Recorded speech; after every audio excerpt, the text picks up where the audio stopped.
Hey everyone, welcome to Victor Condition Gaming. My name is Doug. Today on the show, we are playing Vaesen by Freely Publishing. This is an upcoming game coming out in 2020. And if you are interested in picking this up, I'm going to tell you that you'll be able to late back it on BackerKit or whatever backing option they have afterwards. I'll put the link to that in the description of this video. So once that's live, you'll be able to pledge for it there. Also, if you're watching this and it is after that session or after that period is over, I'll also put the drive-through RPG link down there as well, so you can pick it up electronically. And if it is out, ask your friendly local game store to stock it. Before we begin, let me just give you a rundown as to what Vaesen is all about. There's also a couple things that I would like you to do before we start. One is to, if you're excited about Vaesen, please hit the like button down below. And if this is the first time you've encountered our show, please hit that subscribe button and that little bell notification that helps us grow. And it also alerts you every single time we go live on Victor Condition Gaming or whenever we add content to this show. All right, now let's just go over what Vaesen is and what it's all about. Vaesen is a 1800s Scandinavia setting. It's set in the mythic north. It deals with these folklore and fairy tales and all these type of things that normal people can't usually see. Of course, the 1800s is a very it was a time of a lot of change in the world, and of course that also was in Scandinavia as well. You had steam boats, you had trains, you had a lot of political things going on, and basically the small village type of life was kind of going by the wayside, and a lot of customs and traditions and everything were being forgotten. That's kind of the setting that we're going to be playing in. Pretty much throughout the history, humans and Vaesen have coexisted, whether as the allies or adversaries. And like I said, humans normally can't see these creatures. So a lot of things happen that they cause all these weird things, and people aren't really sure why these things happen, but there are a select few folks that can see them, and these folks are referred to as having the sight. They're also called Tuesday's children. Not sure why, but that's what the book says. Our players tonight are going to be these folks that have the sight, and we'll introduce them in just a little bit. Before we begin, let me just start out the opening scene for our players, and then our players have not met each other in this session. So at the opening scene, this is the first time that they've all encountered each other, so that's how I'm going to set this up. All these folks have all of a sudden, or fairly recently, have gotten this ability to see visions. And it started out very casually. They saw these visions, these series of visions over time, and now they're becoming more and more frequent. The visions that they see are a series of visions. The first one starts out, it's a squirrel that's running along this tree branch and hops along to another tree. The next vision after that is a crow that flies overhead, cawing really, really loudly. After that, they see a really rapid, almost time lapse of a tree growing out of the ground and just sprouting out. It's like a time lapse of what probably would take centuries but it happens in just a matter of seconds. The other vision that they then see is a deer feeding in a field, and then all of a sudden it hears something, perks up, and looks directly at them. And as it looks directly at them, its eyes glow red, and then all you hear is a gunshot go off. The next vision that they see is, of course, a door. A really odd-looking door. It has the number 313 on it.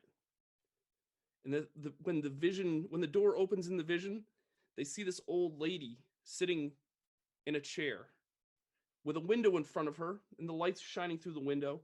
And as they come around the chair, they see the old lady. She doesn't make eye contact. All you see is the side of her head. and then the side of her mouth just kind of smiles, and you hear the words, "Come to me." And then that's it. That's all that they've seen. They know that this door does belong to the local asylum. In the town that they are currently in, the town that they are in is called Uppsala, and that is in northern Sweden. It's north of Stockholm. Uppsala is a fairly well-to-do city. It has, all the typical things like university, doctor's office, all that, restaurants, and so on and so forth, taverns. Yeah, so the scene opens up. They are all walking down various hallways, going to door number 313. For some reason, they've all been beckoned to this door, and they're not sure why. And as we start out, I am going to bring in our characters and introduce our players. Players, welcome to our actual play of Vaesen. Let me introduce you. Let's one by one. Let's introduce each other, and we'll also tell a little bit about your character as it makes its entrance into the scene as it's walking down the hall towards door number 313. Let's start with Amanda Call playing Melody Graham. Amanda, tell us a little bit about your character. Yeah, so I'm playing a character whose pen name is Melody Graham. That's what she goes by in public. It's not her real name, but that's what sells books. So that's what she's going to go by. And she actually thinks this vision is very interesting and might lead to some perhaps kind of scary and intriguing material for a new novel. So that's what she's pursuing it. Excellent. We'll go to the resident geek of the North of the Chaotic Good podcast, Jason Hunt. Jason, thanks so much for being a part of this actual play. Who are you playing this evening, and why are they in this hall walking towards door 313? My character's name is Jansis Longo. Jansis is a bit of a mess of a person. He looks like he's seen the road a lot. Again, not very many rooms. He looks fairly disheveled. His hair is wild. His face is dirty. Looks like he could use some help. He is... Wait. We're supposed to be role-playing, Jason. Ha ha. Ha ha ha ha. Doug. I love you, man. He is... moving down this hallway, mostly in a manner of desperation. He looks frantic to find something. He's hoping that that behind this door, he's going to find some sort of answer to a question. He's not even sure what the question is yet, but he needs an answer, and that's why he's there. Let's go to RPG player extraordinaire, an actual play, just podcaster and player, and you've seen him around the show quite a bit. Morgan Nuncio. Morgan, thank you so much for coming on. Can you tell us a little bit about your character that is in this session tonight? Yeah, I'm playing Sigrid Matheson. She is, I guess, the hunter of the group. Basically, she's basically here because she needs answers. She needs to know what happened, and she's trying to figure out what that is. So with that, she is kind of has a determined look on her face. She looks like she is well prepared. She wears slacks instead of dresses, which is, out of nature for the 1800s, at least. In normal times, I don't know, in this fantasy realm, but like, so she wears pants. She's her hair is like in a tight bun behind her head, and she's got a stern look on her face as she's walking with a purpose. Excellent. And of course, last but not least, the gentleman behind Gallant Night Games, Mr. Alan Barr. Thank you so much, Alan, for coming on, being a part of this actual play, dressing for success, because you are the successful doctor of this session. Tell us a little bit about your character, my friend.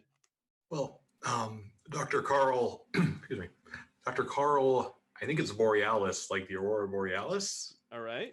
I'm not quite sure on that. We're going to go with that because that's what I'm going to be saying the whole night. So it's probably just easier to commit to it now. Dr. Borealis, older gentleman, early 50s, walks with a limp, favoring his right leg. Well dressed. He is well off, successful doctor in Stockholm. He took the train up here to follow these visions. Yeah. Yeah. I mean, that's it. Okay. He's a doctor. He doesn't like people. Sure. Especially vagabonds who strut around wearing ill-prepared clothing and looking like the devil dragged them in from the rain. Awesome. Got to be indoors. I will mention that that these players have had something traumatic happen to them in the past, and therefore this is kind of why they have their sight, that ability that they have. You all converge upon this door, and you all kind of get there at the same time. And the door's shut. It's 3:13 in this asylum that is in Uppsala. What are you all going to do? I'm going to look at everybody and just be like super confused as to why everyone is here, just because we all arrived at the door at the same time. I'm going to just kind of like shy away from the door itself. I was like reaching out to open it, kind of thing. And I'll just, kind of lose eye contact with everybody and like just sort of like watching people, but not staring at them. Sure. I actually don't look at anybody. I kind of just like glance past them, just go to the door and just open it up. All right. Yeah, you open up the door. Inside the inside the room, straight ahead is a big window with a light shining through it, and you see a kind of a padded chair, an old padded chair, a cushion chair, and you can kind of see there's someone sitting in the chair. You can see the back of their head. I'm gonna whisper to Alan's character. Are you a relative? Do you know whose room this is? I'm afraid I do not.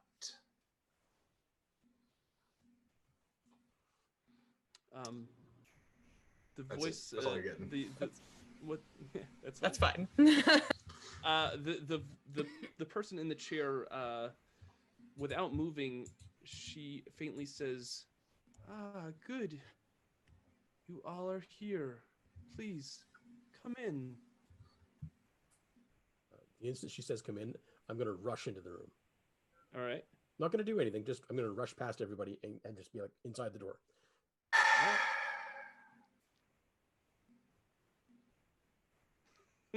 I'll bump into the good doctor on the way by. You'll kind of get a little kind of dirt on nudge his him as feet. you go Give in. him a little Yeah. shoulder jab, like. I'm Yeah. just So the walking in. Yeah. I'll go in last and shut the door behind me. Okay. The lady is, of course, facing the window. She's just sitting there, and she's just looking out. It appears that she's looking out the window, but she doesn't really move other than that. I'm gonna follow her gaze through the window to see if there's anything that she's looking at. You do not see anything. In fact, when you look at her, you can see that her eyes are white.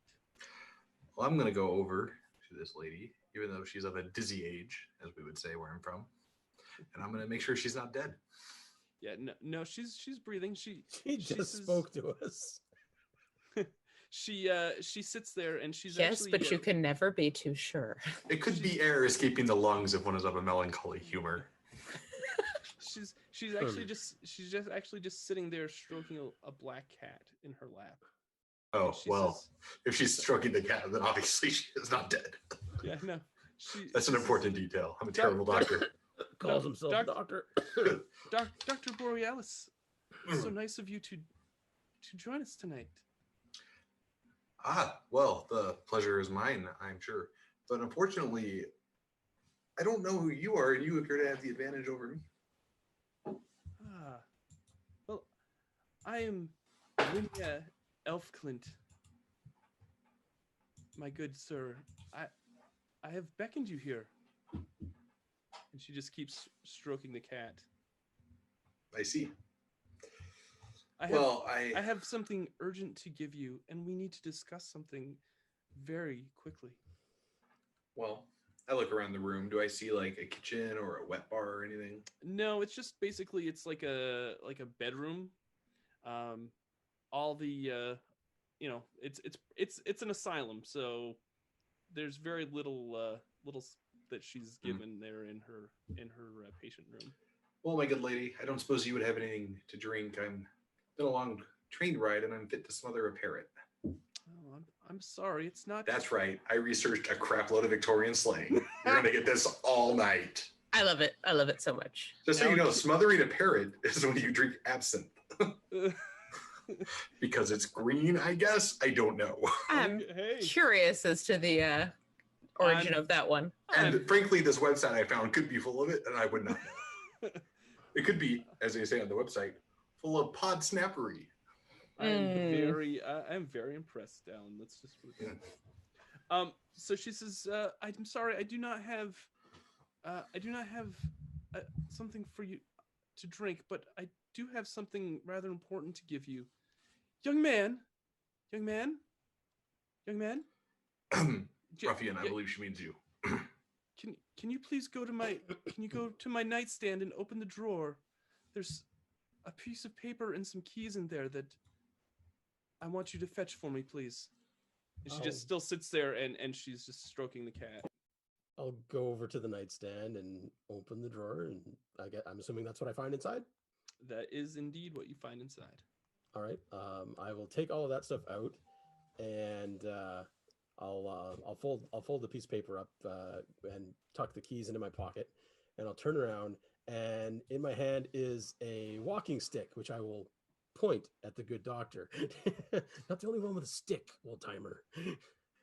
And then I'll go over to the woman, and I'll hold up the paper and say, "Is this what you're talking about, woman?" And without moving her head, she just says, "Yes, please give that to." I know she says that she's Melody Graham, but she's not. Yes, I am. I know that's what you want people to believe. What is your real name, honey? Oh, I see. Yes, I'm afraid you're correct. My given name is Marie Williams. Yes, I wanted to make sure that everyone knew that, so that there were no lies between the four of you. Well, I wouldn't call. I can see why you would go by a different name. Marie Williams is quite dull.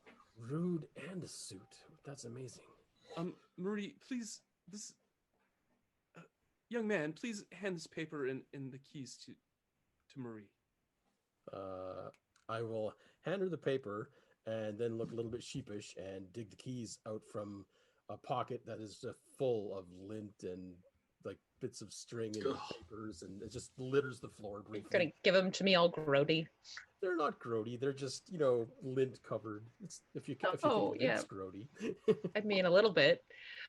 I'll have like a sheepish looking smile. I was like, sorry, lady. That's fine. Thank you. What's on the paper? The paper is a deed to Castle. Wait a minute. I forget what it. Gillencrutz. I'm sorry. You seem to have sneezed there at the end. Gillencrutz. Oh, good lord, that is the name. It is.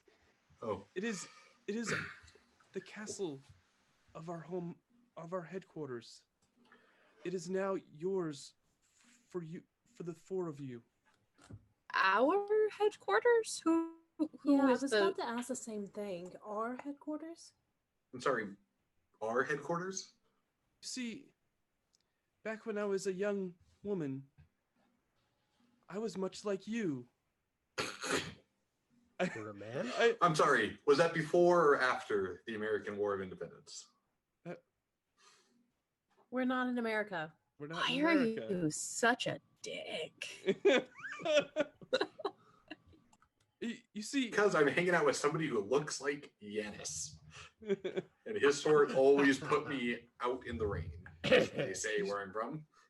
you see, I had visions, and I could see things just like you four. Am I not mistaken? You all are seeing and experiencing things that are unnatural, correct? I'll look away but nod. I mean, I'm certain I don't know what you're talking about. Yanis? Can Yansis, you but yes. Yansis, sorry. Can you give me a some sort of observation roll, please? First roll. Now, like before we get heavy roll, I will explain the mechanics of this game. Pretty much all the characters have 4 attributes. They have physique, precision, logic, and empathy. Each of those has a rating. That rating is how many d6s they're going to roll. Underneath each attribute, there's also a skill. There's 3 skills under each attribute. With physique, there's agility, close combat, force. Precision, there is medicine, range combat, stealth. Logic, there is learning, vigilance, and investigation.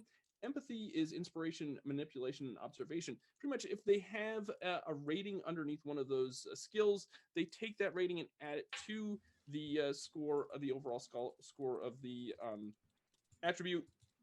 And that's how many d6s that they roll. Basically, you want to roll 6s. 6s are successes.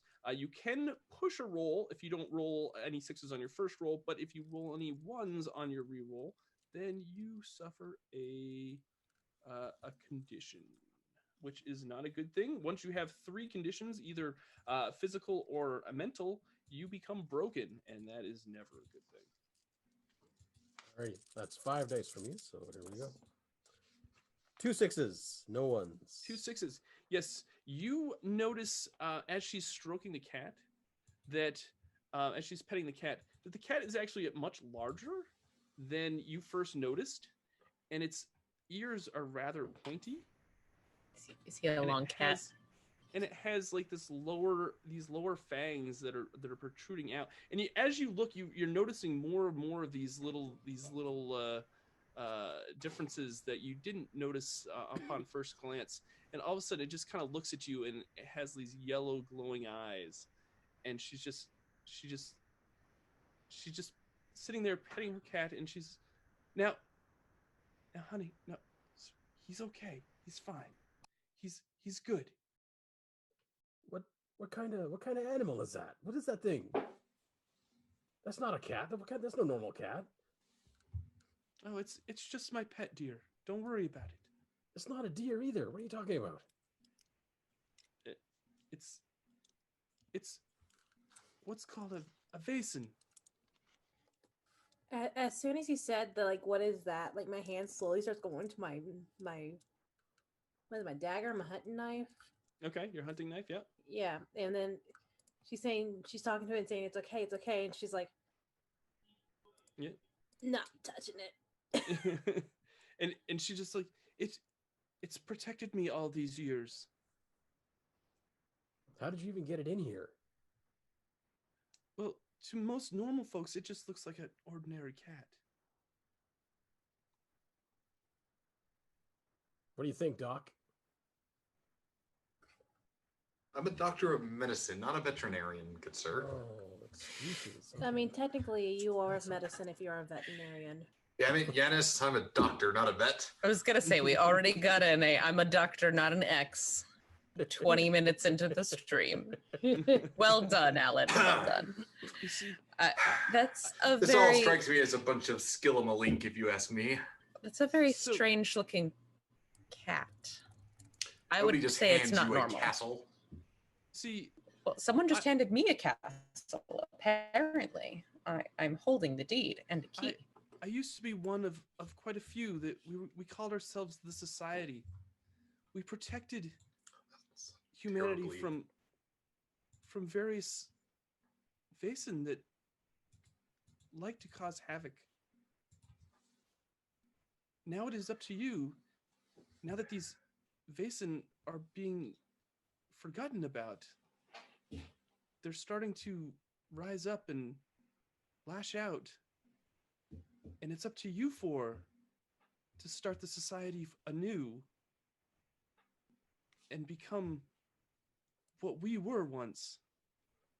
But were forgotten quite a few decades ago.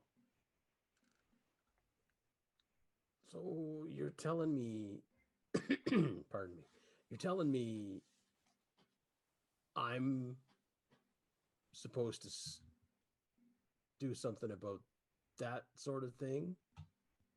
Yes. Out of the blue. I just for some weird reason I show up here and you're telling me that this is my thing now? Well, I'm assuming that you've gotten the visions just like I have. Oh yeah, lady. Oh yeah. This is weird. I can't even lie. I mean, I've lived on the streets for long enough. I've seen a lot of weird, but this is I don't even drink a lot, and this is a lot. Yes, Doctor, you seem to have doubts. Well, I was just going to point out to our good friend here with his outfit that perhaps you could use a thing. You seem to be a bit aimless in the moment. I'll point my stick at him and be like, "Listen, buddy, I didn't have a glass of silver or gold or platinum spoon in my mouth when I was born. I went through things." And if you had a spoon in your mouth when you were born, I suspect you would have a concerning amount of conditions. So it is probably for the best. Gentlemen, please. We've got much more important things to do. If you are going to work together, I need you to behave. Put your differences aside. You see, you have gotten the visions that I have. The squirrel, the crow, the deer, the plant life. There's something that's not natural that's going on, and there's a great disturbance, and I need you to solve it because look at me. I am frail. I am so old now. Really selling it, Doug. What's that? Really selling it, Doug. Thank you. You're doing a great old lady. Monologue, Alan. You were doing an excellent old lady, actually. Thank you. Please complete what we started all those years ago and become the new society, the society that we envisioned years ago. But please, Castle Gillenkrutz. I forget what the name is. I have to reference it all the time. Castle Gillenkrutz is not in tip-top shape, and if you let folks know that you are moving in, that it has new residents, you'll probably cause quite a commotion, and everyone will want to know who the new residents are of the castle. So please keep things discreet as you enter the castle and access all the resources that are there. You want us to discreetly move into a castle? Ooh, a decaying old castle full of spirits. This is marvelous. I love everything about this. This is some free castle.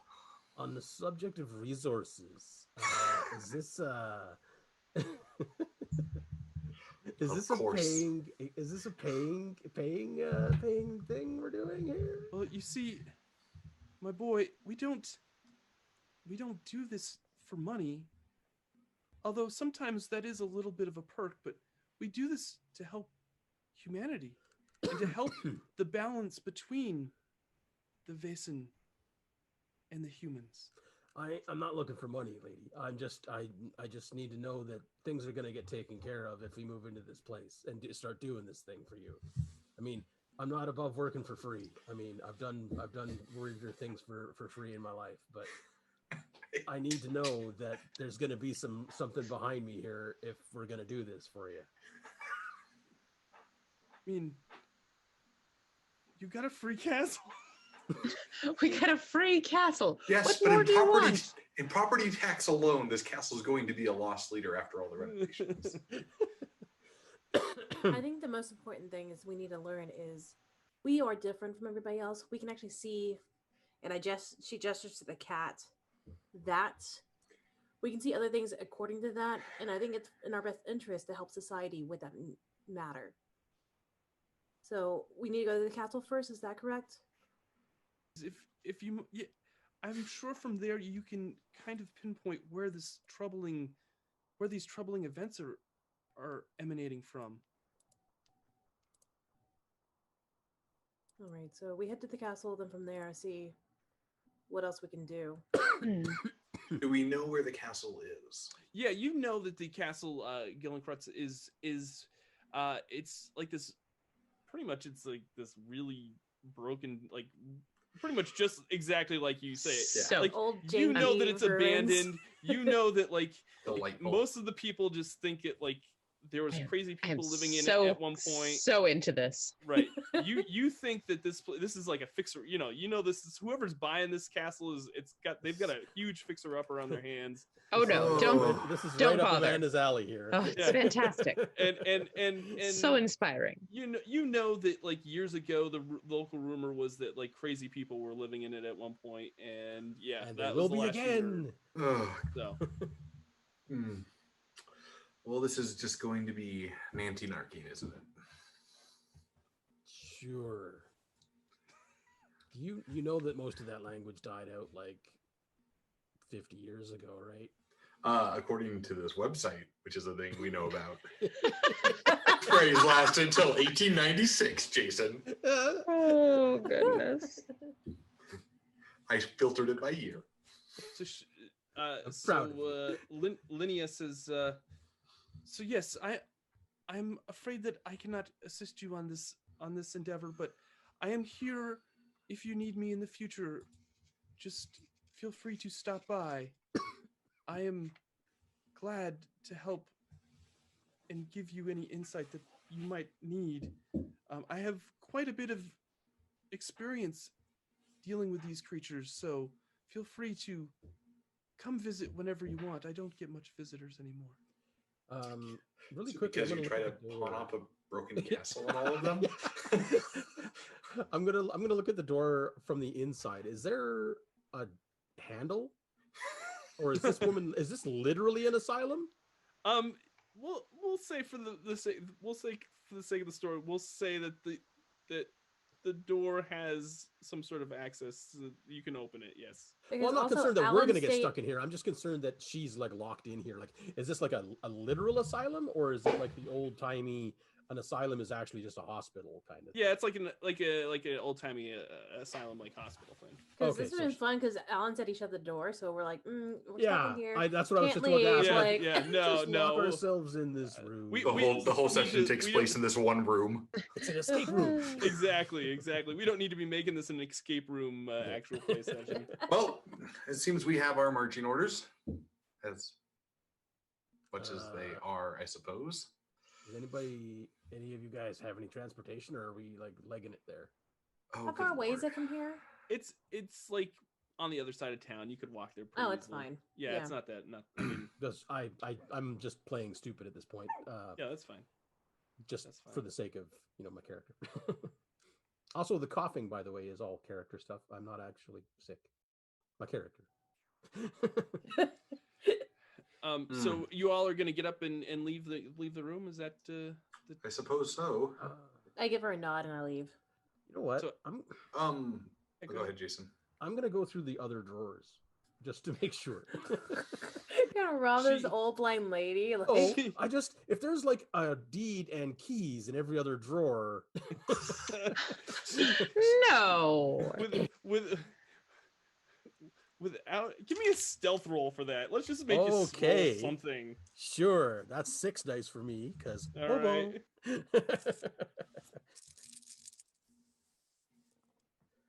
1 6. Okay. You know what? I'm gonna push it because I got an. No, I'm not gonna push it. Okay. Push So it, Jason. yeah, you Push it open real good. You open the drawer and there's just old women lady. There's this old woman underwear in there. Oh, there you go. See, did you get what you wanted?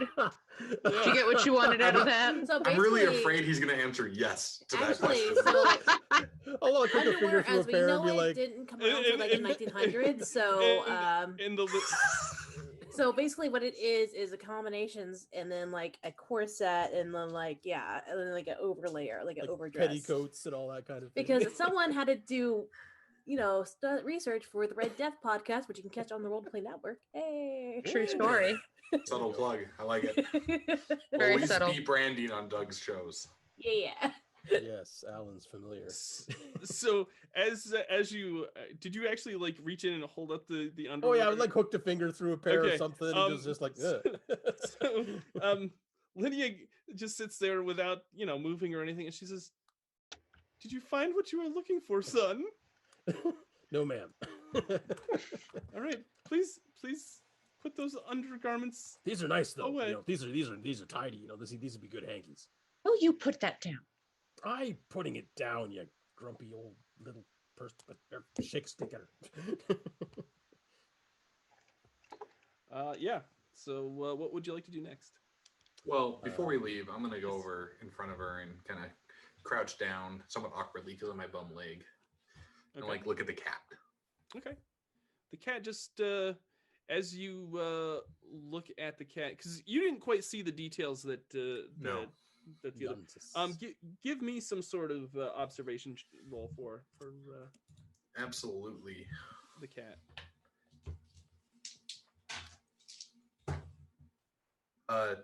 So 3 6s on 4 dice. Okay. Yeah, you see that this cat is it's very like you pretty much just saw exactly what Jason or what Yansis Jansis. Okay. Yansis Say it with me now. Yansis. Jansis. Ansith. Stannis. Yansis, you basically see everything, but you also see that in its eyes, it definitely is not. They glow yellow, but they don't seem to be menacing. Mm-hmm. They're very like you can tell that this creature is very attached to this woman, and it's very rather than being menacing like probably would normally be. It's very very loving for this.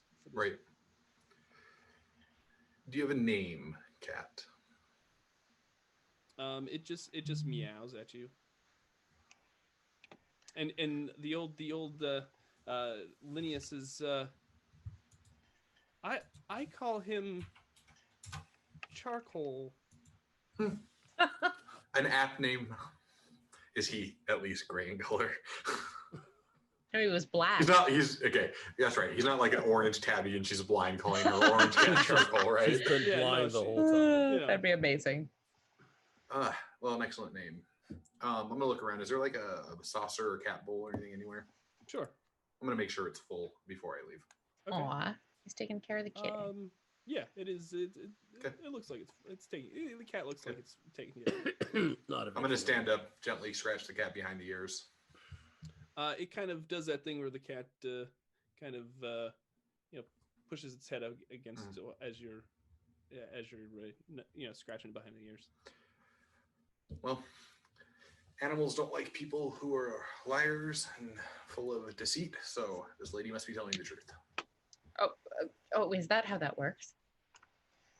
Professional medical opinion. Well, it's a magic cat, so I'm going to assume yes. All right. All right. Shall we head to Castle Gillenkrutz? Gillenkrutz? I almost said Gillenkrantz. I'm like, it's not Gillenkrantz. Gillenkrutz. Gillenkrutz. Excellent. Is there a carriage or taxi outside? You give me a roll for that. Resources? Yeah. What do you have? Yeah. 4. 4. Yeah, it's a long ways to walk on my bad leg, so I'm going to. Yeah. I got a 6. So. Okay. So as you guys get up, as you all are leaving the room, the cat proceeds to get up off of the older lady's lap and proceeds to walk off the arm of the chair and into the back and onto the back of the chair and it just watches you as you proceed out of the room. Dr. Carl Borealis flags a taxi or a carriage, I guess we should say. A handsome. Yeah, and you all go, I guess, head towards Castle Gillenkrutz. I'll make sure I hold the door open for everybody to get in and get in last. Even Yansis. Yes. Even though it hurts. I'm not gonna lie. I was waiting for the whole, closes it on me, or I was waiting for that as well, but yeah.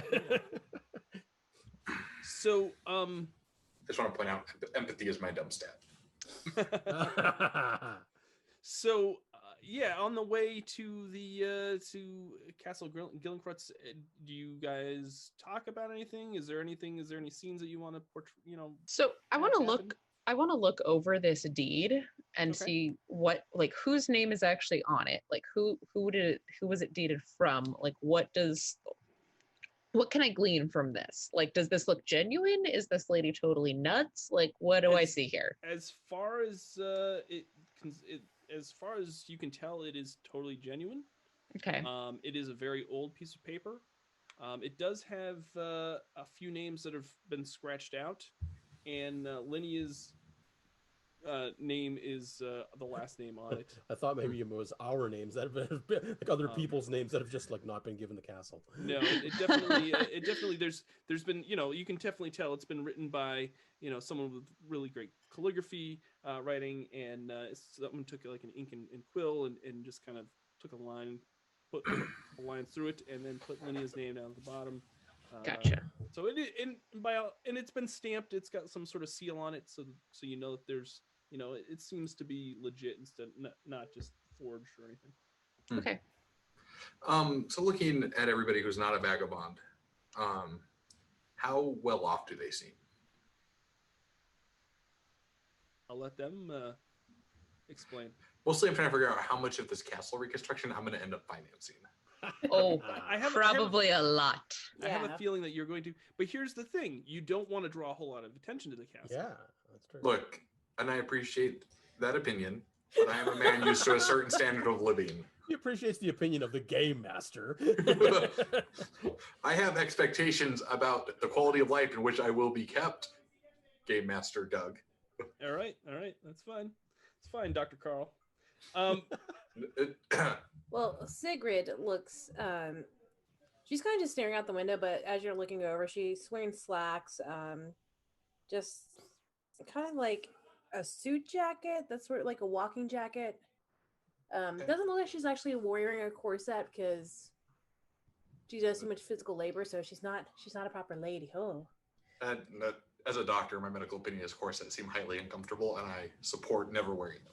Actually, corsets back in the day were, I'll get into this conversation later, but were actually not that bad because they You're didn't gonna like get tie them up. They schooled, actually Alan. just, yeah. Oh, I know zero about corsets other than what Hollywood has taught me, and everything I Yeah. know is they look. Hollywood is Hollywood. wrong. Hollywood's very wrong. What I also Hollywood used is wrong about something? I'm shocked. I also used to work in the costume department at Colonial Williamsburg, so I could tell you a lot about corsets. I suspect I'm good with where my knowledge is. Yeah, it's fine. Anyway, yeah, continue. I'm sorry, But Morgan. yeah, she's wearing a button-down, slacks, Okay. a walking jacket, and then her hair is up in a tight bun. So, And you had a looks like- knife. oh yeah, she has a. You see, strapped to her hip, she has a hunting knife, and then across her back, you see a rifle, like slinging off her shoulder. A rifle? Yeah, She's Oh, just walking around with a rifle. it's actually That's kind fine. of like it's actually sitting between her and whoever's between her, and she's got her hand on it. That's probably why no one messed with us while we were in the asylum. yeah. Oh, good note. Rifle. Rifle. And actually too, you do see like as she turns and looks, you do see just like probably like 3 scars, sort of just like from down from her chin, like down to her throat. The scars interest me as a doctor. Are they jagged? Yeah, Animal. Interesting. that's her. I will pop out a water bottle and take a sip and offer it around to everybody. Fine, thank you. Melody's dressed in middle-class clothing, so it's neat and it's relatively fashionable and in good order, but not ostentatious by any means. Mine actually used to be a suit, and now it just looks like a disaster. Yep. That makes sense. Miss Graham, if you don't mind me inquiring, I understand you. I'm sorry, would you prefer Miss Williams or Miss Graham? Miss Graham is preferable. Understood. Might I inquire as to your occupation as a writer? Oh, yes. I'm primarily a novelist, although I do write short pieces and essays, nonfiction works for different periodicals as well, journals, mostly under pseudonyms, of course. The journals especially, and I have to assume a male nom de plume. Oh, what sort of novels? Oh, well, they're part of the reason I go by an assumed name is a lot of them are a little bit somewhat lurid novels. They're meant to be entertaining, primarily, more than substantive. How delightfully lurid. They do sell remarkably well. Not shocked to hear that. And our friend over here, what did you used to do before you fell on what appear to be hard times? I did everything I needed to do, but clearly not. I was, well, you know, you got to take a chance. You can't get anywhere in life without taking chances. So I started off life actually as a litigator. I used to defend the downtrodden actually, and ended up becoming one myself. Well, but what I'm more curious about with all of you folks here is what did you see? Because if it's anything like what I saw, all of y'all got some issues going. Well, the woman in the visions? Yes. Or do you speak about something else? I say looking at Sigrid's scars. No, what brought you to being able to see these things, these weird creatures and stuff? Because it wasn't just this old lady's vision that started it for me. I'll go first if you prefer. Please. So I'll take another sip of water out of my bottle and offer it around again, not expecting anybody. It's I'm water. gonna give it a sniff as it comes by.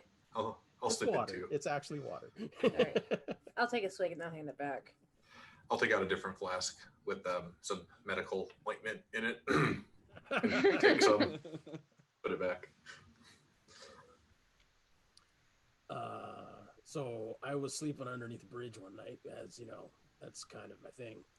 And I heard a dog barking and went to check it out and thought maybe somebody was getting hurt because I could hear the dog yelping a lot. And then I heard a weird crunching noise, came around a corner, found this kind of, I don't know what the heck it was. It wasn't a man. It was easily like the size of the doc's hat here, in height anyway.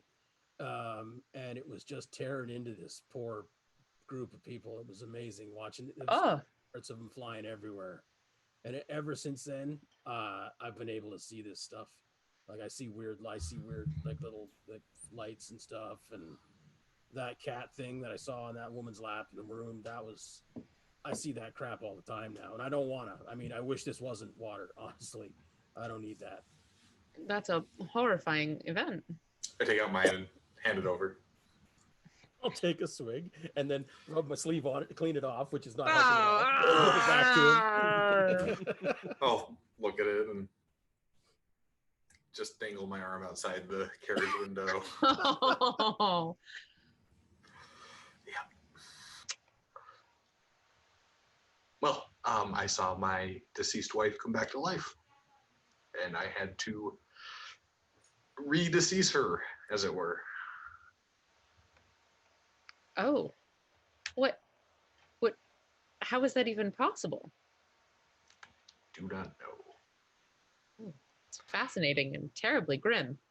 That's not terribly fascinating when your wife is gnawing on your knee and you're trying to bash her head in with the bedpan. Then that's understandable. That's how you got the bum leg then, huh? Oh, no, it was the other knee. Oh. So you just have a leg issue now. Yes, you could say Is that. that why you carry the stick? Keep people from biting your leg? Sure, that's why. All right. The other anything? I'm gonna look at Miss Graham and Miss Sigrid and see if they're gonna say anything. And if they're not going to, I won't press them.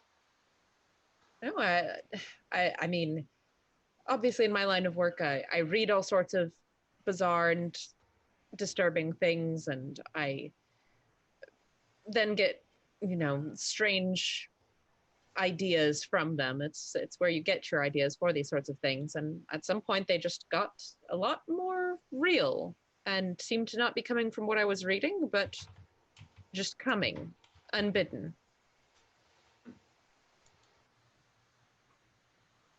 Sigrid's still staring out the window at this point, and she's like, have you ever seen creatures 9 feet tall, skinny as all get out, with claws about a foot long each? Yeah. That's I pretty mean- much what I faced as, well, that's what my family faced as well. And she turns to look at them, she's like, I had to face one while we were at home one night. It was a winter's night. We thought it was a bear. Then it started breaking into the house, and my husband tried to do the best he could. I tried to protect the kids, but here we are. What was this? What was this creature? I don't know. It was about 9 feet tall. Looked like it was inky shadows of just darkness, and had like one single red eye in the middle of what a face would be, with What claws about a foot long. sounds terrifying. Yeah. As you finish that, as that comes out of you, as you finish that statement, the person, driving the carriage says, "Whoa!" And then he hollers down, "You're at your you're at your destination." Well, shall we? Oh, I'm super excited. I leap out of the cab and am and ecstatic. Please describe to me my lovely moldering castle. I am so excited for this. So You're up, Doug. It is a brick building. It's got a wrought iron door in the front. It is just got vines that are just crawling up it, up the sides of the castle.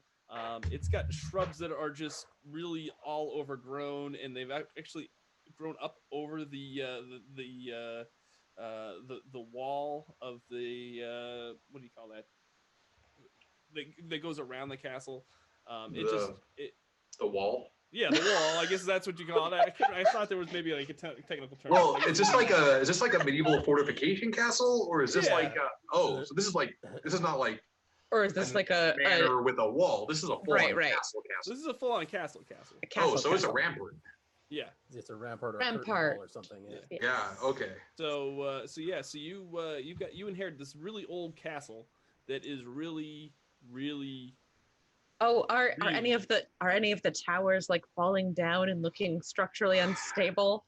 for the most part it doesn't look too unstable, but it definitely needs some. There's like cobweb. Daisy wants to run the game too. Yeah.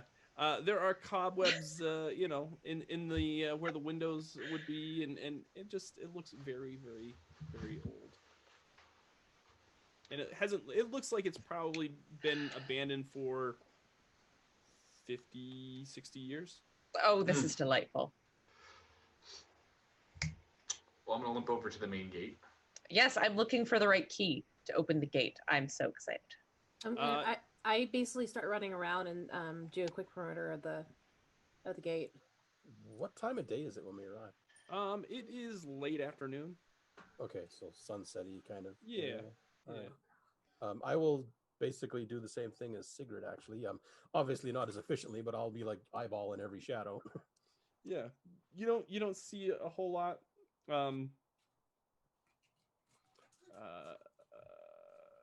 Melody does get one. She tries a couple of the keys. Eventually, she finds one that unlocks the main gate, and it creaks open very, very, very difficultly. Difficultly. It's very kind of rusted, and but yeah, you with some force, you open up the gate door and proceed to the main.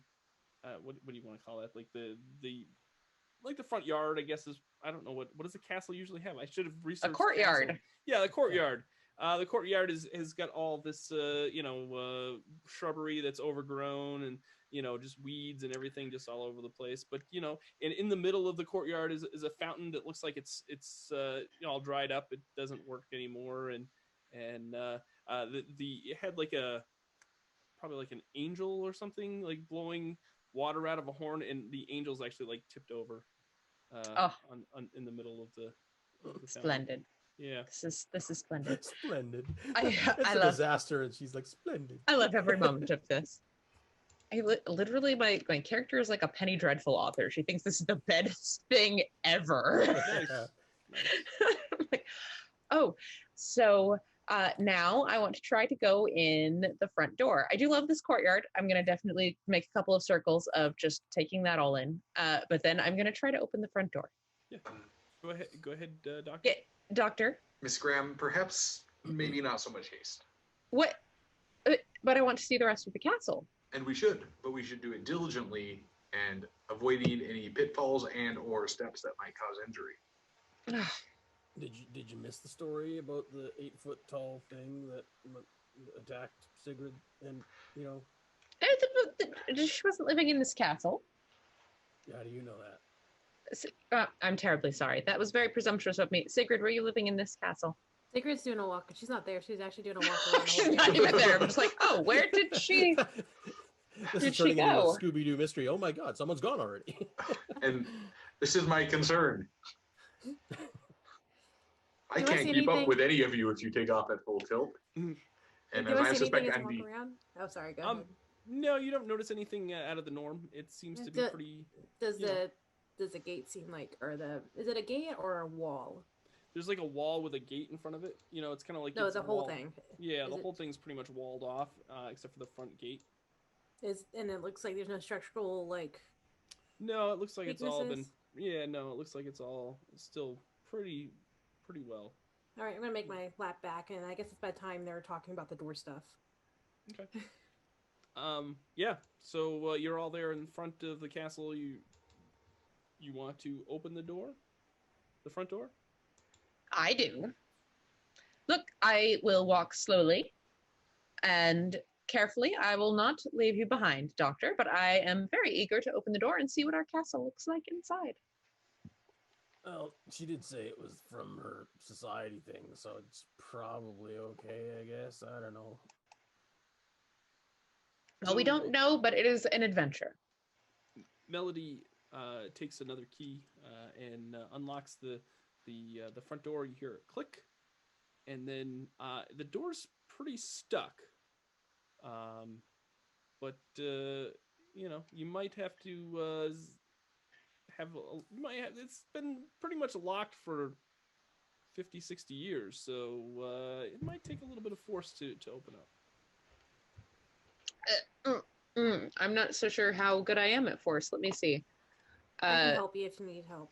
I am not terribly great at force, but I will try because I am the one opening the door. Can I help her? Yeah, you sure By can. pushing If on you it. all want to, whoever wants to, help her lean into the door, feel free to let me know who would like to help and who would not like to help I'm in the helping. scene.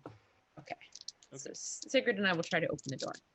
Okay. Let's see. What am I looking for I'm again? looking for sixes. Yeah, I don't have any of those. Okay, so you can roll. You can push that roll. I if you thought that want. was the answer.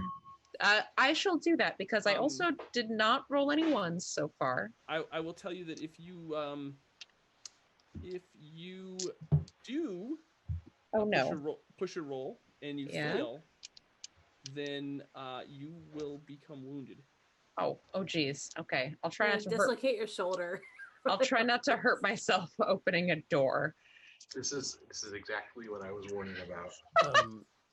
From having played other things like this with Amanda before, she will hurt herself opening this door. All right. So little faith.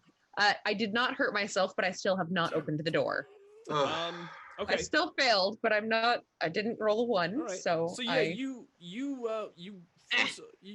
push you and Sigrid push the door a little bit, and then you actually push like off like a second time, and it actually pops the door open just like maybe about a foot, and it seems to be stuck at this point. and the reason why it's stuck is because there's actually a letter underneath the bottom of the door that has kind of wedged itself between the floor and the door. There's a what? Like a letter? Like a paper? letter. Like a paper letter. It's a What thick kind of one. paper can wedge a door shut? Well, It's a packet. we'll just say that It's a phone the book. building has shifted and that I'm I gonna don't pull know. the letter out. Go for it. The letter is definitely stuck in there along with the door. I'm gonna now shimmy we- the letter out. I'm You're gonna gonna what? take them. Oh, go ahead, Shimmy sorry. it out. Just try and like pull, like, not tug it, but like try to like Yeah, it's see if I can like wiggle it it's to stuck like in the there. end. Okay. I'm gonna limp over there. Yep. Sighing heavily at all the effort these people are putting me through. And I'm gonna take my walking cane and I'm gonna basically stick it in the door and use it like a crowbar. Okay. To, I'm glad you like, did it because I was about to take it from you or ask you What, for it. Give Like, me give me a the door. roll. Give me a roll for that. Force. Yeah, sure. Why not? Might I suggest that I get an extra die for the use of my walking stick? Absolutely. Thank you. I got one success. If that's enough, I opened Okay. the door. Yeah, you open the door. It does take you a little bit of force. It does open the rest of the way, and it does drag the letter with it. But it looks like it's just the end of the letter is now stuck beneath the door. I'm gonna try to shimmy it out now. Yeah, it does come loose. The good doctor pretty much did the heavy lifting on that for you. Whew. And the letter is addressed to the society, and yeah, that's it says urgent on it. Like 37 overdue bills. Gonna open the letter. Inside the letter, you see it is addressed to the society. It says that to whom it may concern, my parents and loved ones said that I should be contacting you. I don't know if this will get to who it's supposed to, but I'm trying nonetheless. It says that we have a very urgent matter happening and some strange behavior happening in our town, and I would really appreciate you coming and investigating what is going on. And it is signed Priest Victor Forsmark of the Karuna chapter of, I don't know what kind of church. We'll just say it's just some sort of church that is Some in that town. church. Yeah. How far away is that place from here? It is probably a good day's travel. We're not doing it tonight. You know that this town, you do know the town. It is a northern town. It is by a lake. It's a very smallish kind of town. It's, it's got, woods and mountains and everything. It's a really peaceful town for the most part. You've always heard that it's kind of a nice, people go there just to kind of, if they want to see a nice small town, I guess. I don't know. I guess, for the most part, it's a very peaceful and uneventful place. It's quaint. Yeah. Quaint. It's quaint. Thank you, Jason. I'm gonna have a look around the main room and see what we have for light source. Is there electric, or are we torching it? No, you're torching it. Okay, I will attempt to light the whatever torches are available in the wall sconces, just to so we're not standing here in the dark in a castle. You do take you do light one of the sconces, and it definitely fills the room up with light. You can see all sorts of dust and spider webs, and it's just not a great living space. Oh, And it Naomi. definitely needs to have someone come in and clean this castle up. There is a main like dining hall with an old table. There's a kitchen in the back. There's a library. You just do a quick survey of the castle. There's a library. There's some bedrooms upstairs. I'm trying to think of what else is in the. There's a chamber room, I guess. There's a library. There is a library, yes. Oh, are any of is there actually things in it? Are there actually Yes, books in it? There are books. Oh, are If they there's no books in actually? it, is it still a library? Yeah, it's just an empty one. It's a room that's supposed It's a to be a room, then. library. The room with lots of shelves that's meant to be a library. Yeah, I want to start. What are you shaking your fist Stop about? gallivanting around a castle we know nothing about. No, I want to gallivant. That's why I'm here. Oh, First to people die. are going to die. I want to look at these books. I want yeah. to see what they have. I want to see if they're readable. I want, or if they're, moldering away into piles of mildew and grossness. What did no, you they're just say they're, my they're name? somewhat reasonable. They're very dusty. Okay, They're give me some sort of observation roll. sure. What do I have for an observation roll? Let's see. I have logic investigation. Sure. Why don't you give Does me that? that work? Okay. Well, there is actually an observation skill. There is an Is there where? Oh, there it Under is. empathy. It's under empathy, but I'm not observing a person. I'm Yeah, that's fine. investigating Yeah, a place. That's So That's a fine. good one. whatever, it's the same number of dice either way. I'm just trying to figure out what the most applicable skill is. How I would read that. Let's see. Oh, I did actually get 2 successes. Awesome. Yeah, you kind of take a quick inventory of the books, and one actually catches your eye.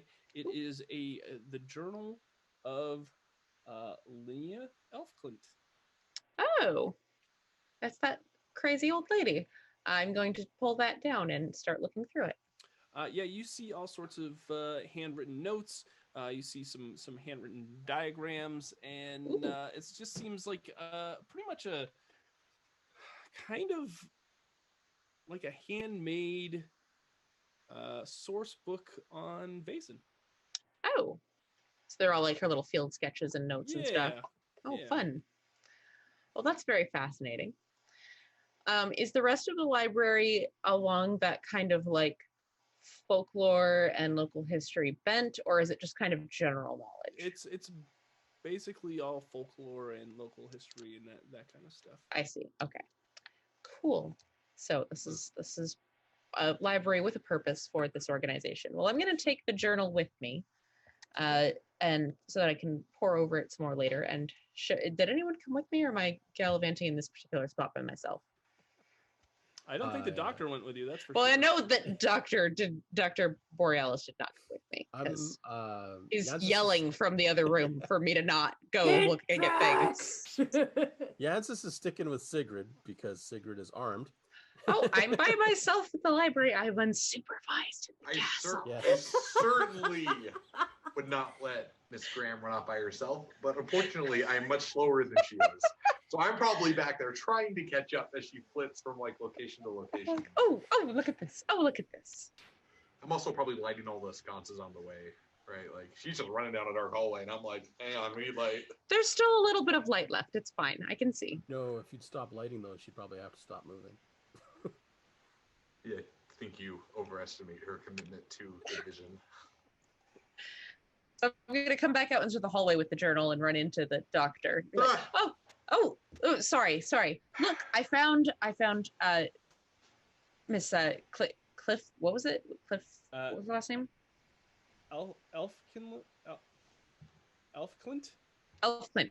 I found Miss Elfclint's journal. It's full of some very fascinating information. There's a whole library in there, all about Vaesen and about other local folklore and history, and it's an incredible resource. That's excellent. I am It delighted. No, I firmly believe you. It was not a doubt. However, yet again, young lady, I must admonish you against streaking through a hallway of a castle we know nothing about. You do not know where this floor could give way. I'm Eh? Eh? I'm 38. I'm not a young lady. You're young to me. I shake my cane at her. Oh, very well. Sorry, I was excited. This is an incredible place. Have you found anything of note? No, I was intending to look for the kitchen. I suspect we're going to need sustenance tonight. Oh, I can't imagine there's anything still worth eating here. Absolutely not. But I need to know the facilities before I can go out and acquire substance to cook with. That's an excellent plan. We're eating, and unfortunately, they are all us. Whoa! Well, the vagabond goes first. Was that you volunteering? So hey, the doctor, I can scavenge. The doctor and Melody, they go off to the kitchen, just to go scope things out. What are Yanis? Holy Janice. cow, Doug. Yanis and Sigrid doing? Sigrid's going room from room with her gun out, just to make sure. Is there anything that you're looking for in particular? No, just making sure that there's nothing in the house. Pretty much like that. Are you doing the kick in the door thing? Like you kick in the door and then like jump in No, with the gun? no, I'm like opening up the door and then like I'm slowly opening the doors with the gun. I was really excited for the really cheesy 80s, like kicking every door and like jumping with your gun and then back We need out. those doors. I'm not gonna break them. This house They're probably already broken. Yeah. No, maybe there's nothing that you see out of the ordinary. It just looks like bedrooms, and there is a room with some weapons that you come across. There's just only I almost call him Janice again. Only Yanis would see is like as soon as they come across that room, he sees a slight smile just come across her face. We're like, yeah, I get it. And yeah, that's where she's going to be just expecting things, seeing how things are. Yeah, there's like some knives and there's a musket and a pistol and there's some like wooden stakes. I'm going to take like all of them. You're going to take all of them? No, all of them? She's going to come out with armload. Just guys, you're ready. I'm ready to fight all of the things. No, I'm just everything. Actually, I'm gonna take note of things right now and then come back for tomorrow when we load up. Like, Okay. I'm going to take a knife. Okay. Just a knife. Sure. You also see some sealed bottles with some they're glass bottles with some liquid in them. Oh. But they're not marked. Don't you drink it. Drink them all together at once. I'm sniffing. Yeah, it doesn't really have any particular smell. I will stick a finger in and it just really tastes like stale water. It's would I know anything about holy water? Because I'm a hunter, or is that more like I'm a hunter? Like I'm a the big game, not yeah. Give me some sort of give me an investigation roll. Oh Jesus. Okay, that's not good. But I have a 4 in logic, so we'll go with that. That's good. That's a good place to start. Yeah, I just don't have anything in investigation. I will help her, so that gives her an extra dice. Yeah. No sixes. No sixes. Do you want to push it? Do I want? You know what? Why not? Because I also got no ones. Can't hurt. I mean, it can hurt, but well, it can though. It can hurt. Oh, I got a 1, and I didn't get any 6s. Okay. Oh, okay. Prove me right. Oh, yeah. So, you hold the bottle up, or actually, we'll do it this way. We'll have Yanis will be holding the bottle up, and Sigrid, you'll go to reach it just because you thought you saw something part of it, and as you grab it, it breaks off in your hand and cuts your hand rather deeply. In the palm, that's the worst. In the palm, yes. I know from experience, that's the worst. So you now have the wounded condition. Wounded, okay. Where do I put I can't even edit the character sheet, so I'm just going to write it down. That's all right. and then Yeah. be like, And- and I'm gonna try to find like a thing, like a cloth or something around to like try to, Bandage it up. or at least cover it up and be like, doctor. Do I hear this? Is there a doctor in the house? No, it's a rather large castle, so That's there, fair. you're gonna have to. For dramatic effect, just start yelling. Echoing down the hallway. Yeah. The time it gets to me is like, Octor, Octor, Octor. Like, what is Octor? What kind of monster could this be? Yeah, but there's like a rag or something that you can kind of wrap your hand up so it doesn't start bleeding all over the place. Yeah. Yes, Dr. Carl. I want you to know for two things. First, that I picture this like the castle from Young Frankenstein.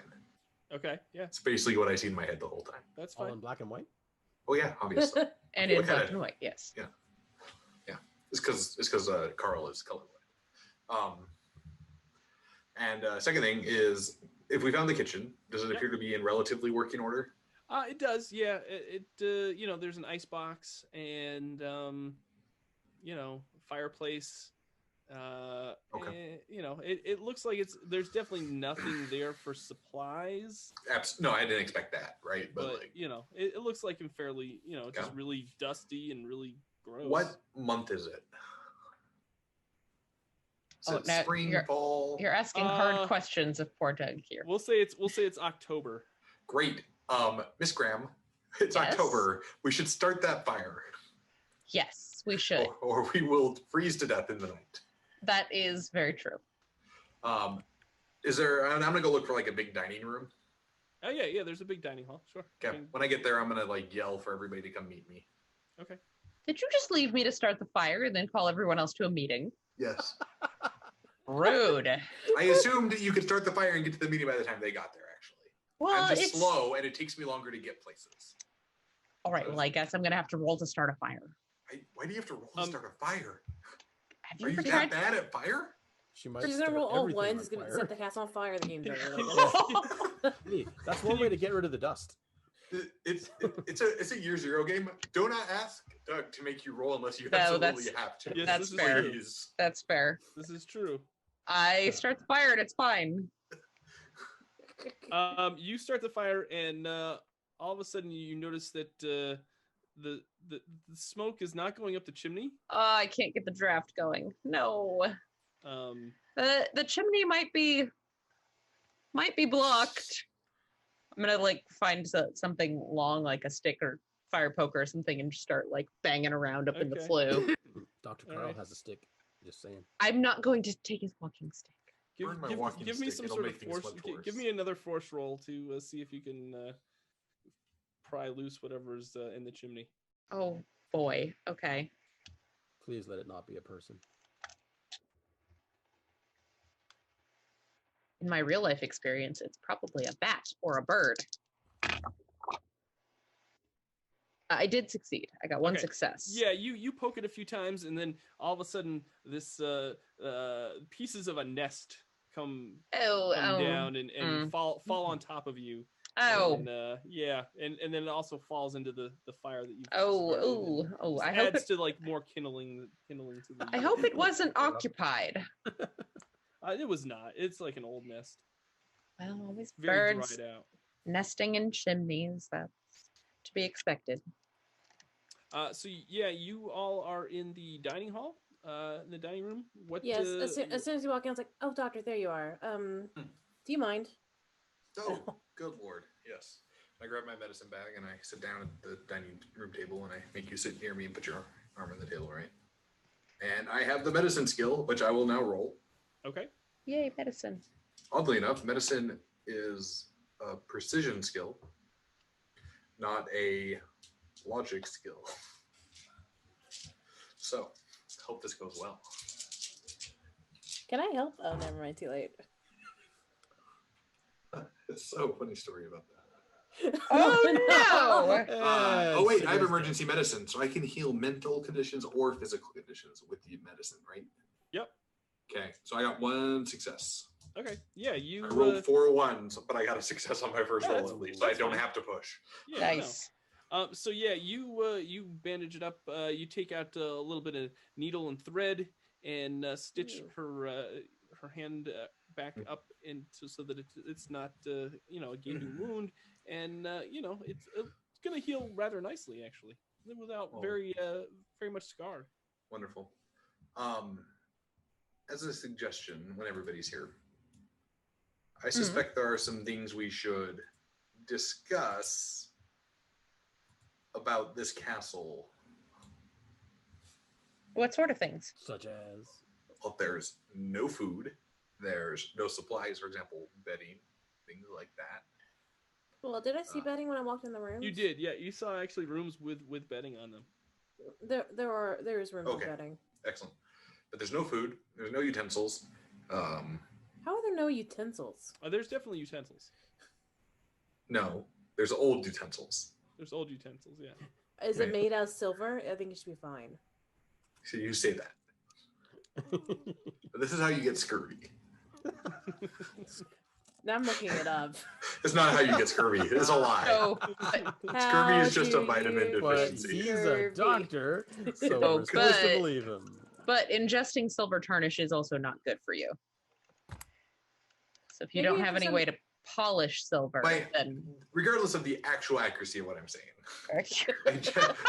my general thrust here is that this castle is not fit for effective habitation, and there is work that needs to be done. Well, we've only been here like a little while. I mean, I'm not implying laziness on anybody's part. I'm simply saying we need to face the reality of the situation, which is... I wasn't expecting to move in today. We're just roughing it here tonight, and then... What time were you expecting to leave tonight, then? No, roughing it here tonight. Like, we will stay here tonight. Then tomorrow we can head out and help this priest with his issue. That's not going to work for me. Why? The doctor's on board with this idea, Mrs. Graham. I don't understand this phrase of roughing it. Can you... Haven't you ever gone on any sort of excursion? No. Camping? I just give him a look. Like, I just look him straight up and down, and I just kind of like, yeah, figured. Yeah, no. I ride a train. I go from my home to my practice, where I practice medicine comfortably. Well, I am not interested in this idea of roughing it. That all seems terribly dull. It's terribly safe and comfortable. Same difference. You'd be amazed where you can sleep comfortably, Doc. I hate you so much. Oh. Look, I am not suggesting we don't stay here. I think this is an admirable base for some sort of headquarters for our society, which is a terrible name for a secret society. You can surely do better than the society. It's vague and mysterious, very evocative. What could it mean? It makes you ask questions. It's a perfect name. It means when somebody asks you, what are you? Well, we're a society named the Society. And then there's a train. I don't think that you're supposed to talk about the society, though. Yeah, it doesn't even have a name. Is that the first rule of the society? The first rule of society is you don't talk about the society. These people need to think these things through better. Well, Sigrid just sort of leans over to Giannis and be like, it's kind of like the Princess and the Pea story, right? With this one here. I feel like the core conceit of my statements is reasonable. Thank you. So what would you like to do? Would you like to spend the night here, or would you like to leave? Would you like to? I mean, it's going to take you about a day to get to Karuna anyway. What time is it? So it is, it's probably closer to like 5-6 o'clock at this point. Yeah. No, I would love to stay here this evening. I would love to spend a night in our castle. I got the fire going in the kitchen, so we'll all be perfectly comfortable if we just move some of the bedding to the kitchen floor. Okay. Reasonably, Doc, how do you think we're going to get a carriage out here at this time of night anyway? It's on the side of town. We're going by. We're literally in town. It's just on the edge of a different side of town that we were on when we started. Yeah, but does it look like anybody comes by here? Hey, this looks like the end of town nobody comes by. This is like my end of town. That's fair. All right. Doug, did we pass a shop on the way here? Sure. like one reasonably close, like a couple blocks? Sure. Okay. Yeah, this is in Europe. Like nothing is usually actually not Far any away. more than walking distance from Right, anything right. else. All right. I'm It's gonna not go like- to the shop. It's not like America where we have everything ridiculously spread out for no good reason. When Do you you have go a to the Bud shop, Light, Doc? everything is ridiculously spread out. That bathroom's too far away. As somebody that's using cane in real life, trust me, there are like people like it's only 3 blocks, and you're like, yeah, I know. You're like, Believe me. 3 miserable, horrible blocks. Thank you. Yeah, trust me on that. So yes, Well, I'm gonna. that's all right. We can send Jensis to go and fetch something. No, I can stand to stretch my legs. So I'm gonna go to the shop. I'm gonna buy Okay. stuff for dinner. I'm Okay. gonna buy some basic supplies. Okay. Um, Shopping montage. right, basically like. I mean, I realize I can't like get enough to like outfit a whole castle at this little shop Right, on the right. spot, right? But enough for dinner, enough for breakfast, enough for traveling provisions, food wise, and Okay. some like basically maybe some blankets or heavy coats and stuff. Okay. I buy a Alcohol. coat. I buy a coat for Yanis because he looks like he's Aw. going to be very cold. It's October. We're in Scandinavia, and you're a vagabond. You cannot look warm. The Gonna be mean hella cold. temperature in Uppsala at this time of year is 9.7 degrees Celsius. Just saying. What is That's that? Outside weather. That's What like, is Nine- that in actual like numbers? 49 degrees Fahrenheit. Yeah, I was gonna That's say hella cold. Well, not all 49. of us live I'm down actually- 49. I would When- kill for 49 right I was now. gonna say, I with, die. like I grew up in North Dakota, right? So I understand Jason's point. Like 49 is not freezing What? weather. It's so This is- cold. This is a good blanket outside in a tent weather. Oh, why are y'all Northerners like this? So yeah, so Doc Carl gets provisions, gets food, gets blankets for everybody, and also gets enough to for your travels. You spend the night. It's pretty uneventful. Also you're- rains a lot there in October, so you're going to be wet. Well, it's chilly and windy. I get you a coat, and you're We're gonna wear learning it. so much about Scandinavia this evening. You're gonna wear the coat I get you. You're gonna wear it and Of you're course I'm gonna like wear it. It's a nice coat. That's why I'm gonna wear it. You all wake up. You hail a carriage, and you make your way to Karuna. Okay. It takes about you get there probably I don't know 6-7 hours later. Right, he dropped the carriage master stops the carriage. Doesn't drive you into town. Stops at on the road and says, "Okay, feel free to walk out from here. The streets just the town's just a little bit of walk this way." And why I've got aren't you taking us in? because this is where I Because- go, and I have to get back to Uppsala, and I've got you the majority of the way here. I've got Okay, you I like 99% of the way here. You can go the rest of the It's- way and walk into town. So you don't want to do your job by dropping us at our destination. Give me some sort of manipulation roll. Oh no, I'm bad at this. He's wearing a gun. Yeah, really. Doesn't she get a bonus for being hella intimidating? Hello, the lady with the giant scars on her face and who's heavily armed is telling me to Yeah, do something. but she doesn't come off as like very friendly, so She the doesn't. Yeah, The manipulation. yeah. So I don't got any, so I'll just do my what is it? My empathy, which I got 2. So let's just rattle these little guys around for a second. Okay. I got a 1. Is that Oh. was that? Did you push it? No, I did not push it. Okay. Do you want to push it, or do you want to? I'm already wounded. Nah, I'm okay. We'll say that You shouldn't be wounded. I can remove your he condition healed with my you, medicine so roll. you're not wounded. Oh, I'm not wounded anymore. Okay. So what were we saying, Doug? Before? Would you like to push it? If you do push it, I will say that you become very angry if you fail. Oh no. Oh, this. And I don't know, and I know this character. Yeah, you do. Would we not like her when she's angry? You would not like this character when she's angry. Okay. You know, I'm gonna push it. Okay. I still didn't get it. Oh.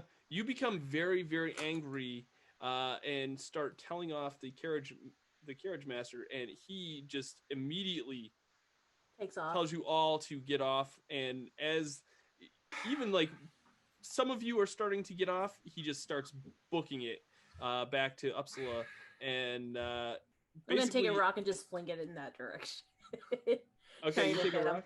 Yeah. Also tell us what else you might because I think there's a little bit more to this scene that you might have to. Oh, she's furious. Like her eyes. This question about being who we are. Do we get like any sort of special abilities, or are we just humanoids who see things? You're just humans that just see things. Yeah, you don't have any like special like. Yeah, she's unreasonably furious right now. Okay. She takes a rock and flings. She's like, how dare he not do these things that we asked him to? Like, it's his job to take us to these places. I don't understand. Okay. Like, Yes. how much of a fucking imbecile? Sorry, Doug. Wow! Wow! I'm saying sorry because you got to edit this. Yeah, that's all right. That's all right. I will. Anytime it's not me, I'm so happy. Sigrid, What? It's all right. We don't need to throw rocks. It's fine. We can walk from here. Clearly, he's not terribly good at his job, but that's fine. We can manage When from we get this back point. to town, I'm going to go straight to his postmaster or whatever it is, and leaving an awful Supervisor. Review. Yeah, that one. You're gonna give him a one star rating on Uber. Yeah, pretty much. okay, Karen. 1 star. 1 star. Did not drop me off at my destination. Fled while we're still trying to get out. Yeah. Fled. Yeah, go ahead, Dr. Carl. I can remove mental conditions with emergency medicine, as well as physical conditions. Is that just one per session? It's a talent. Okay. So I assume that's anytime I roll. Because none of the other talents are once per session, really. Some of them are. Okay, let me look it up. What we'll do is while you're looking that up, we'll say that you all are walking down this dirt road. It's on the it's probably about maybe a half a mile away from the town. Right before you get to the town, as you're walking down this road, you see this old mill that is on a river that it is right alongside as you travel.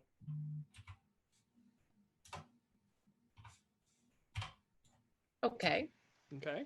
Is anything happening at this mill? You're just walking along past it. You just kind of see it, as you're walking by.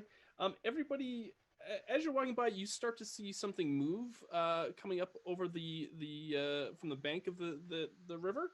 I pull out my rifle and point at it. I need everyone to roll me a fear check. The way this game works is everybody uses when you encounter a Vaesen, everyone rolls for fear. You use either logic or empathy. If you fail this roll, you are going to be terrified in some way, and for 1d6 rounds. So it's just straight roll, right? Yeah, just straight logic or empathy. Yeah. Okay.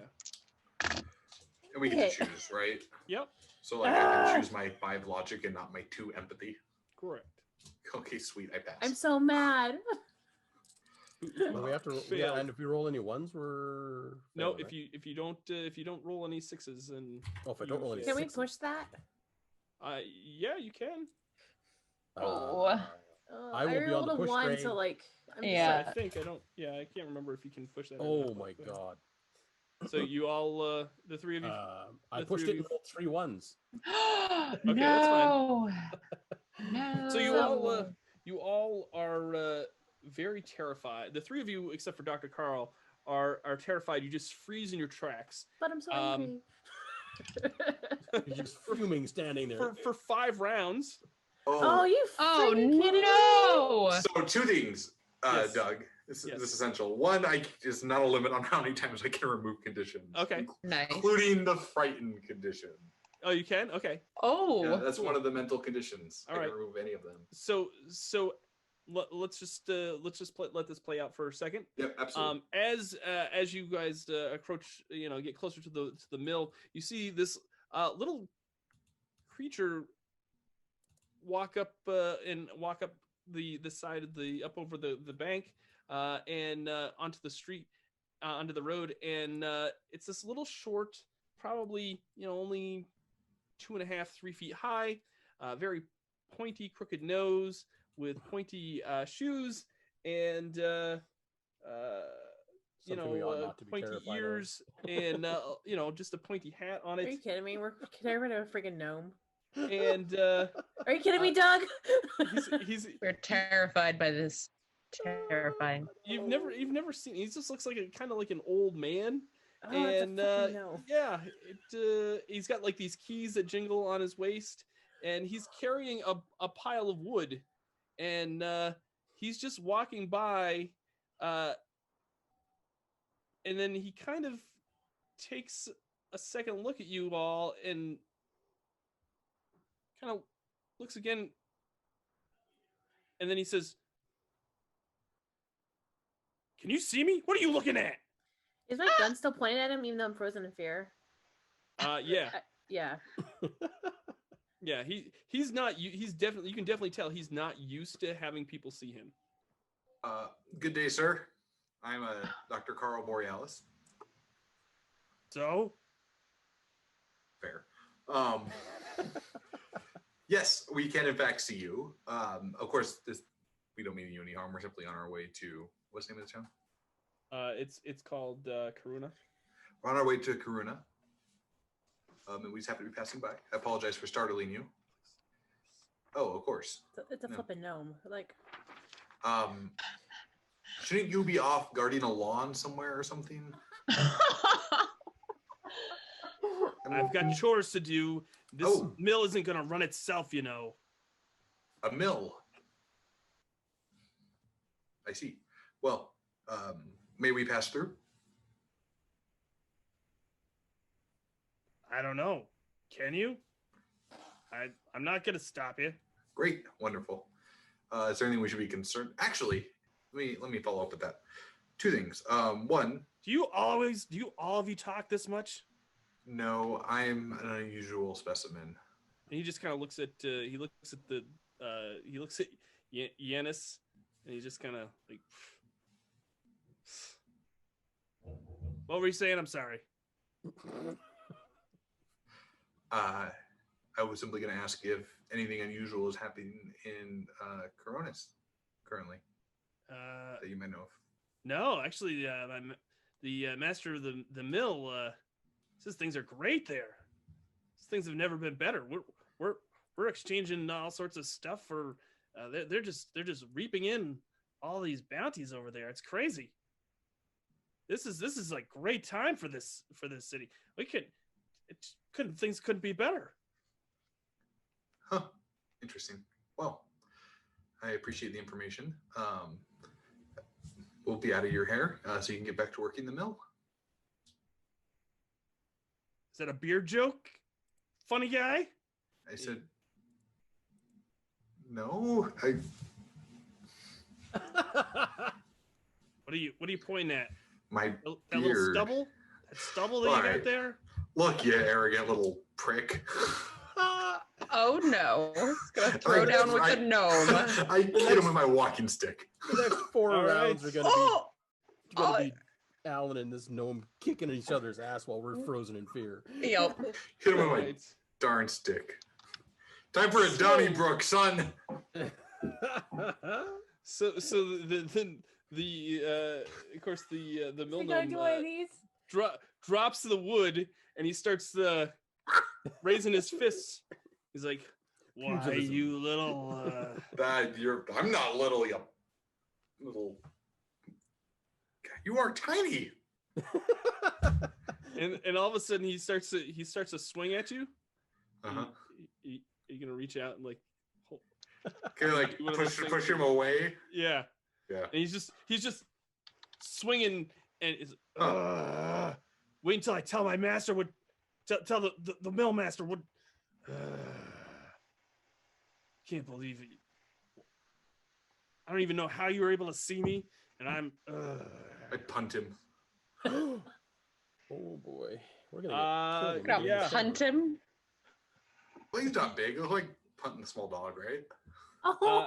as- no. As you punt him, he turns into a hawk Oh, and flies into the upper window of the mill, and that's impressive. yeah. I'm surprised he didn't go for the eyes. Yeah. I'm gonna whack him with my stick. All right. You three, are you all right? Do I need to roll medicine to remove their fear? No, it's fine. Okay. We'll say that you talk Get some to them. smelling salts and like, hey,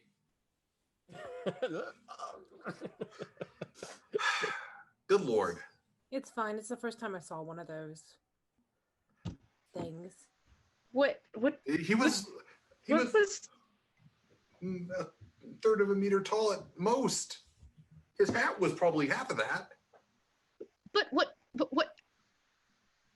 What'd you try and beat him up for? That was kind of weird. what was that? You're the one with the book. Oh, that's right, the book. So I'm going to take out the journal and start flipping through, looking for something that matches that. Yeah, you kind of see some pictures of some similar similar head sketches of various shaped gnomes. You also see like what looks like a frog with a beard, a frog head with like a little beard and gnome hat on it. Okay. And you know, it's just all sorts of different gnome. It says something about how the easiest way to get rid of one of them is to give it a new piece of clothing.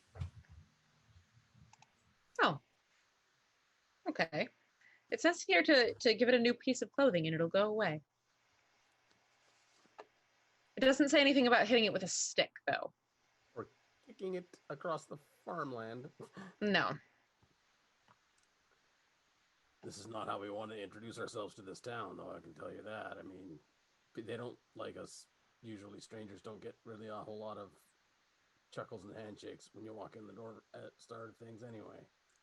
So if we go to this mill, we're going to have to, bring something to try and smooth things over.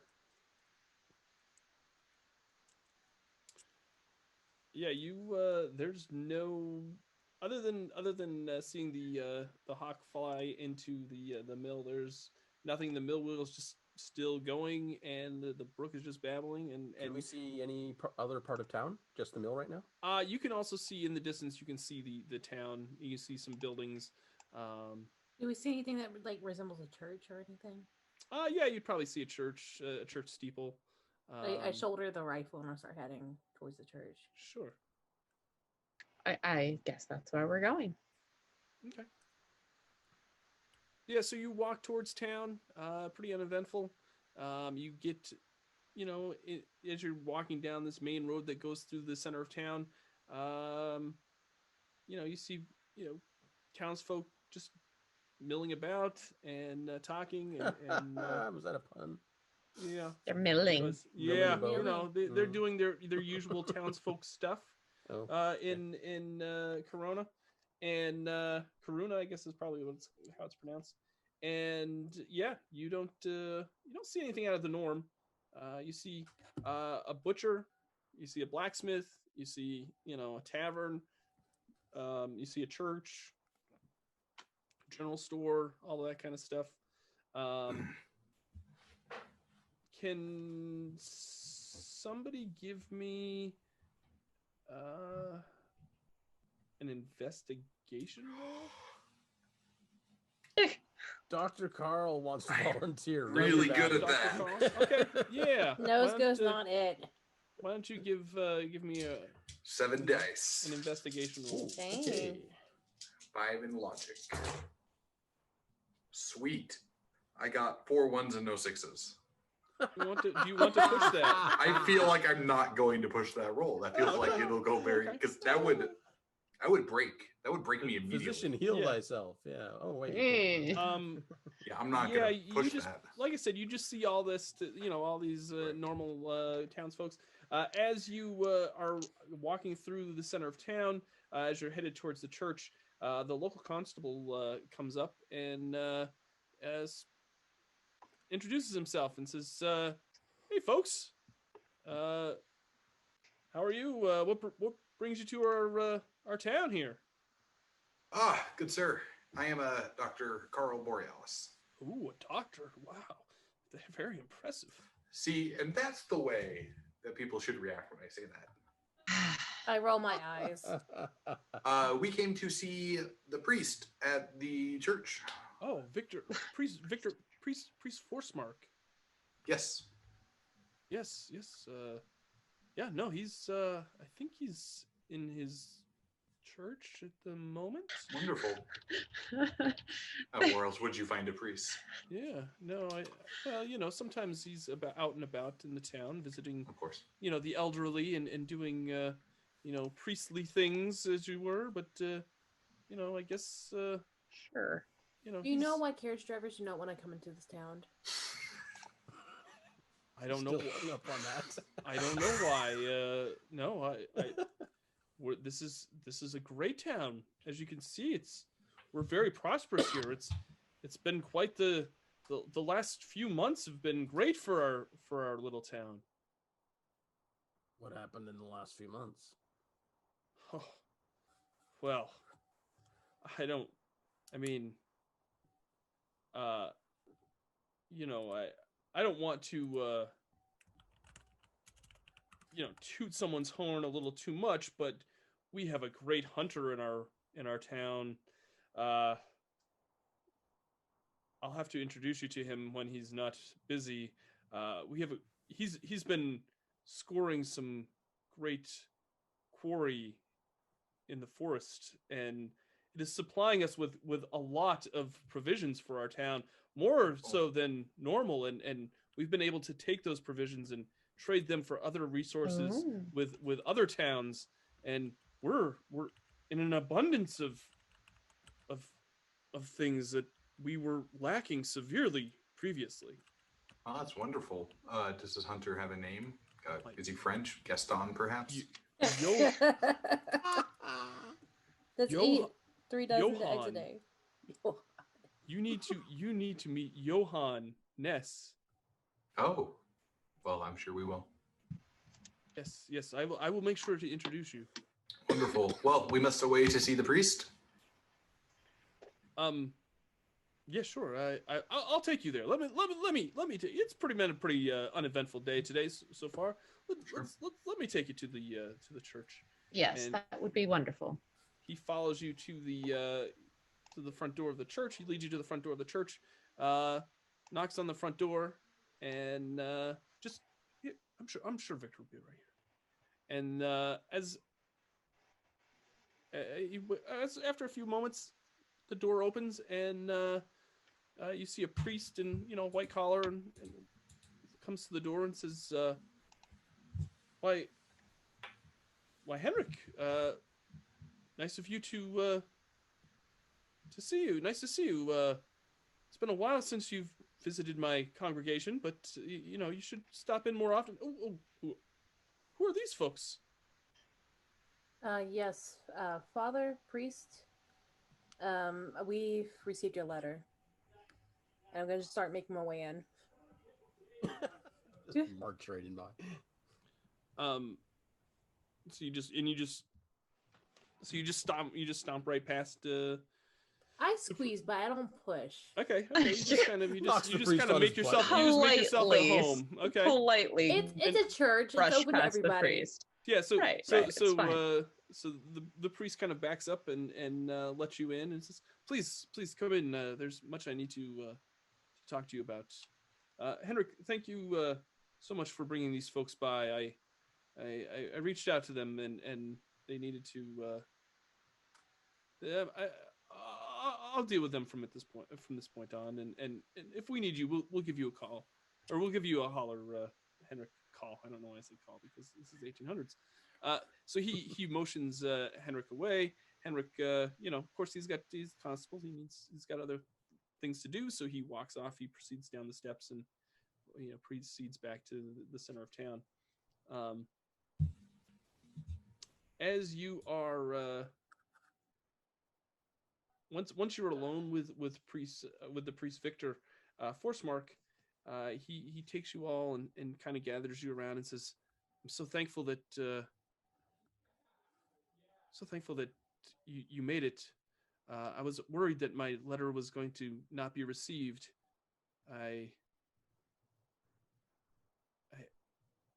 There's some troubling things that are happening in this town, and I didn't know who else to reach out to." What's happening? How long ago did that letter get sent? Do we know? I sent it about a month ago. Okay. Oh. I was like, hopefully this wasn't like 3 years prior. Oh, yes. Well, we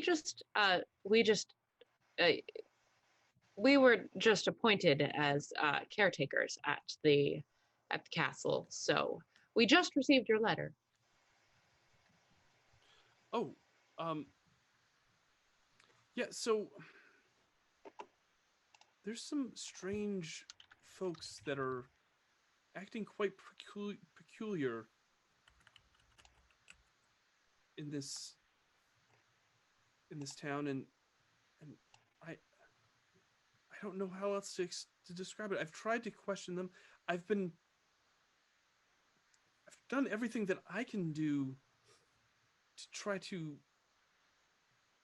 see if it's anything in the spiritual realm, but it doesn't seem to be. Might these strange folks be Johann Ness? No, it's definitely it's a young girl, and I think her family is, we have not seen her family for quite some time, but the young girl keeps coming into town, and she doesn't make much sense.